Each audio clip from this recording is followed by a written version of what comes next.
Salut à toi peuple du Rhum, bienvenue sur la chaîne du Bar de l'Ours. Aujourd'hui, petite vidéo, regarde où est-ce que je suis. Je suis à Paris, et oui. Et regarde surtout ce qu'il y a derrière moi. Là, ici, là, on est chez Anaël, derrière. La cave Gargantua. Et on va aller le voir à l'intérieur. Je vais vous montrer un petit peu. Il a une belle sélection de rhum. Je pense que ça va vous faire plaisir.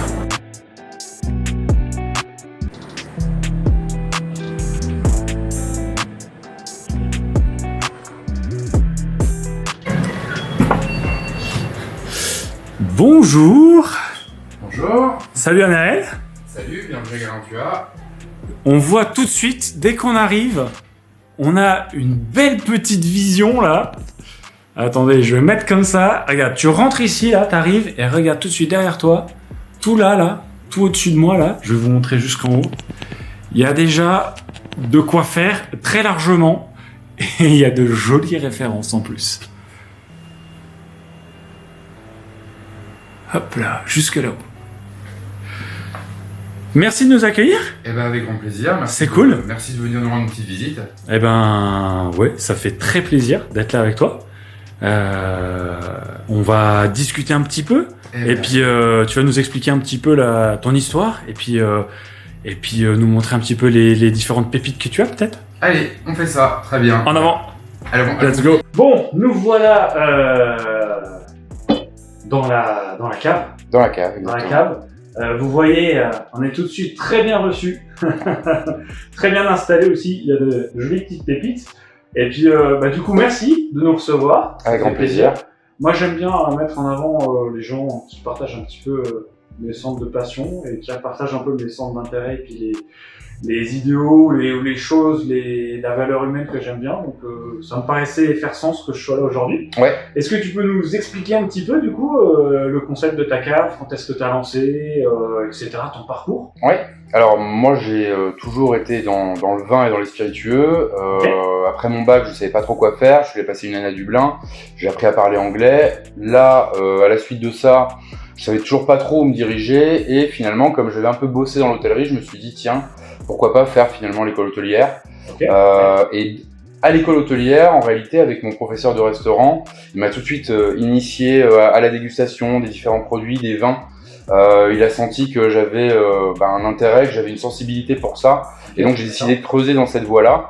J'ai enchaîné donc mon BTS hôtellerie-restauration avec un BTS hôtellerie, un BTS technico-commercial vin et spiritueux. Là, je voulais être uniquement dans ce monde-là. Et en fin de compte, la passion des spiritueux, elle est venue après. Dans un premier temps, j'ai eu la passion du vin. C'est un parcours classique. Ouais. Quand on a 18, 19 ans, les spiritueux, c'est peut-être pas quelque chose d'automatique. Et en fin de compte, j'ai une passion pour le whisky dans un premier temps. J'étais collectionneur et le premier rhum qui a ouvert la voie, à la différence d'un schéma un peu classique, c'est un Caroni 17 ans. Donc oui, c'est vrai qu'on t'es pas rentré par n'importe quelle porte. Enfin, voilà, on n'a pas commencé par le schéma classique de petit rhum de soirée, et puis essayer un petit peu de se focaliser sur des choses un peu plus pointues au fur et à mesure. Dans du monde du whisky, ça peut paraître logique que tu arrives par une porte comme ça, parce que Caroni, c'est pas déconnant. Voilà, il y a un peu de matière, et c'est vrai que quand j'ai goûté ça, je me suis dit, mais attends, moi j'avais une vision du rhum.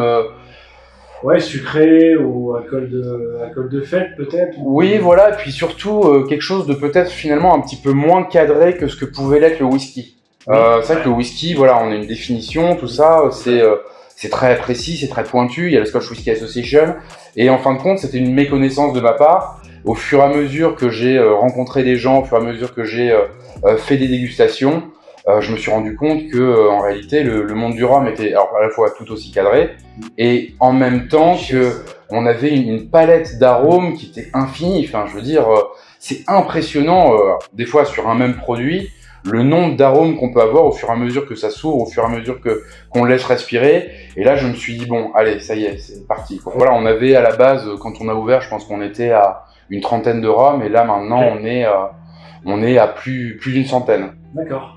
Okay. Donc voilà, après Gargantua, c'est une cave d'amis à la base, donc c'est des gens qui ont travaillé avec moi, c'est des gens, des amis d'enfance, c'est d'anciens clients même qui m'ont suivi dans cette aventure. Ok. Et ce qui est marrant, c'est que tout le monde, au fur et à mesure, commence à avoir un petit intérêt pour le rhum. D'accord. Donc l'intérêt grandit au fur et à mesure que la gamme se développe. Et on trouve pas, alors c'est pas forcément le focus qu'on voit aujourd'hui, mais on trouve pas effectivement que du rhum chez toi.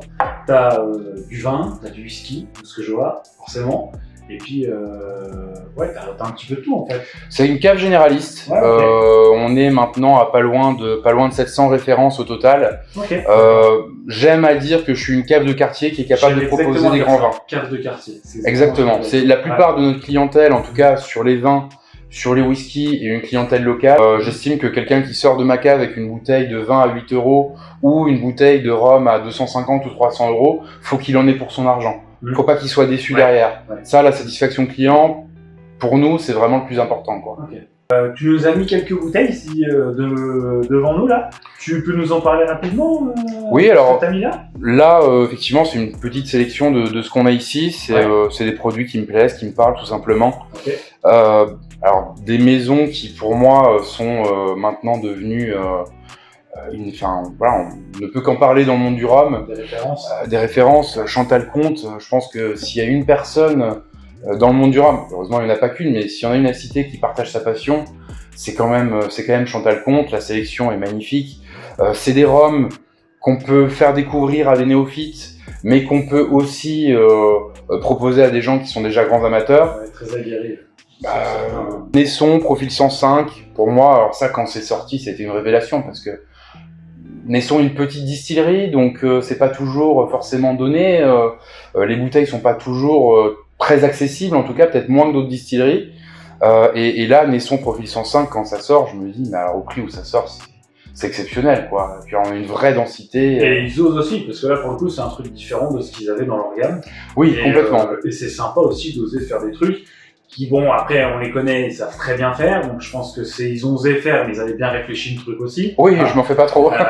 Mais voilà, faut aussi, quand on a des petites quantités comme ça, c'est vrai que moi, le Profil 105, je suis entièrement d'accord avec toi, c'est pour là, le rapport qualité-prix, plaisir, ouais. Il est topissime. Ensuite, SBS.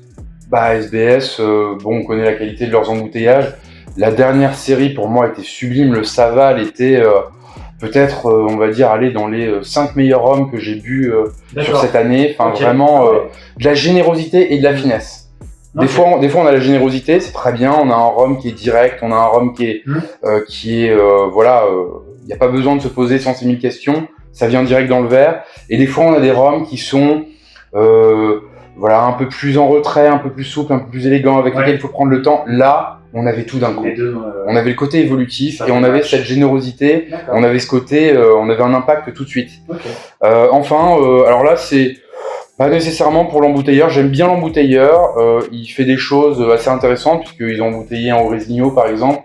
Ouais. Donc, ils vont aller vers des destinations qui sont pas forcément trop explorées encore, peut-être à tort. Donc, c'est intéressant. Donc, c'est le Casa Santana chez Zadboutiki Rhum Company. Ouais. On est sur un rhum colombien, donc Ron, avec cette douceur, avec cette gourmandise, ce côté un petit peu noix, noisette. On a 58,4, donc il est quand même embouteillé en brut de fût. Okay, et c'est une bouteille qui sera 35 €. Alors mon but aussi, dans la cave, est d'avoir des rhums pour tout le monde. Il y a des rhums qui sont des grands classiques que je n'ai pas, parce que, étant donné que je suis un caviste généraliste, je suis pas tenu de tout faire. Je fais mes propres choix.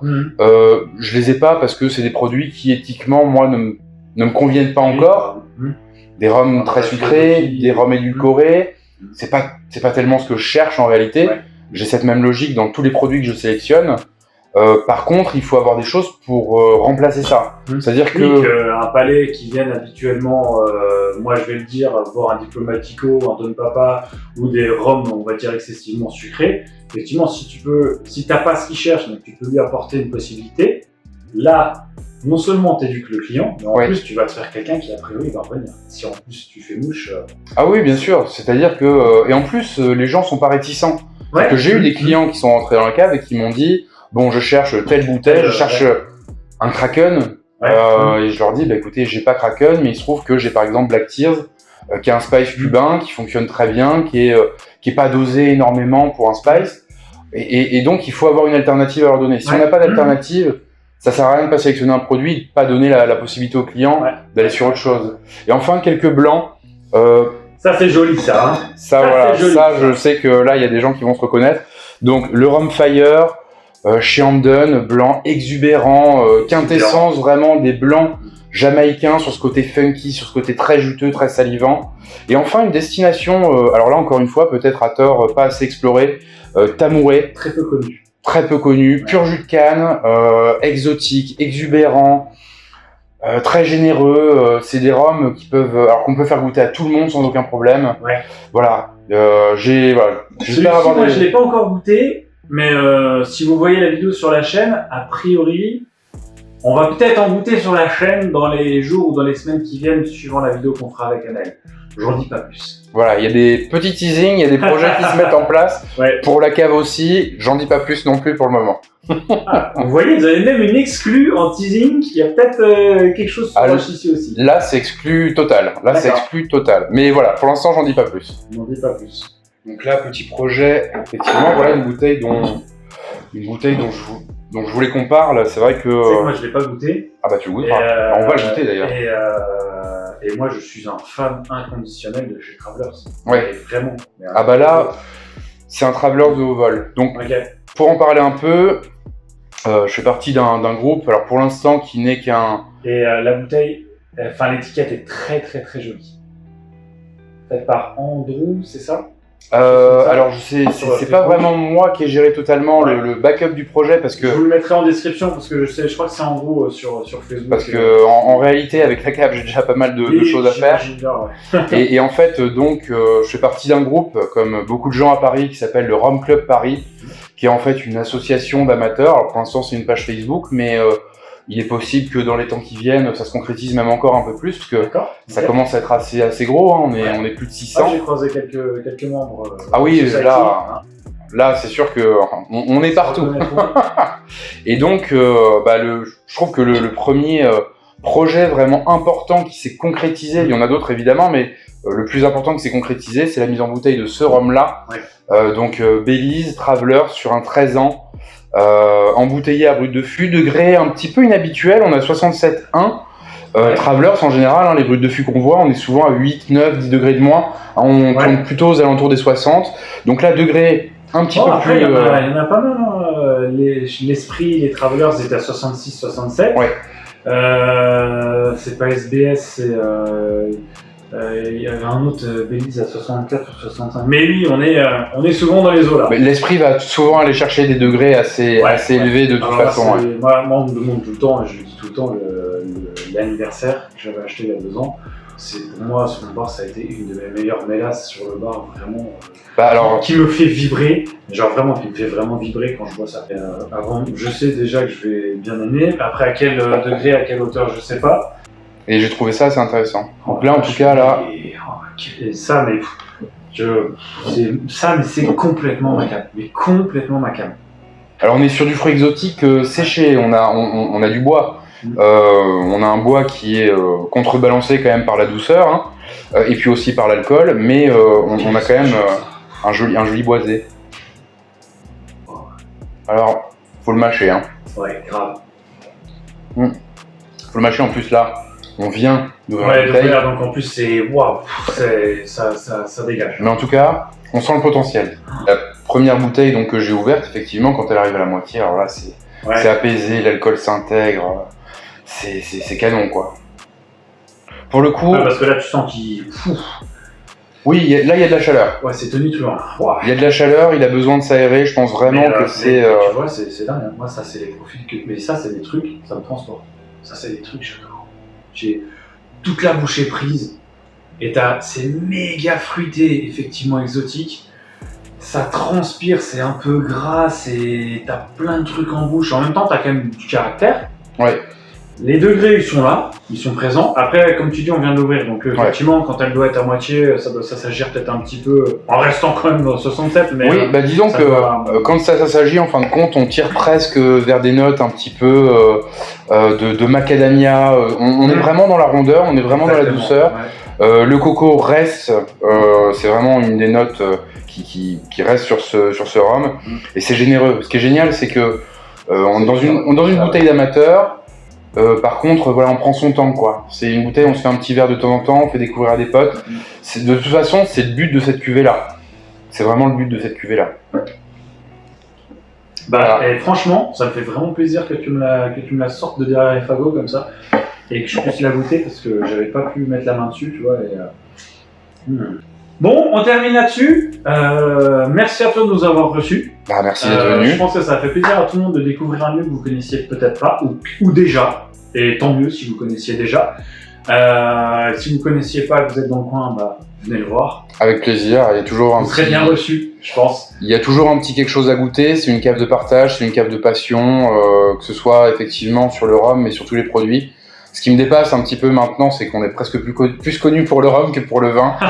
Mais ouais. Des gens qui me disent « Ah, mais tu fais du vin aussi ?» Bah, on a commencé par ça quand même. Donc c'est assez marrant, mais voilà, l'esprit de la cave, c'est le partage. Cet espace-là est fait aussi normalement pour faire des masterclass, pour faire des formations. Okay. Bon, on termine là-dessus. Merci à toi, Peuple du Rhum, d'avoir visionné la vidéo. Santé. N'hésite pas, comme d'habitude, à commenter, partager, liker. Est-ce que tu connais le gimmick de fin de la chaîne ou pas? Ah, dis-moi. Pas plus haut que le rhum. Pas plus haut que le rhum. Santé à tous. Et surtout, pas plus haut que le rhum. Ah oui, je suis toujours chez la Gargantua. On a du monde qui est arrivé. Et direction Petit maintenant, regarde. Je sais pas, c'est peut-être elle qui m'entretient. Hop là. Des petits samples. On sait pas trop ce qu'il y a dedans, mais à mon avis, ça va être sympa.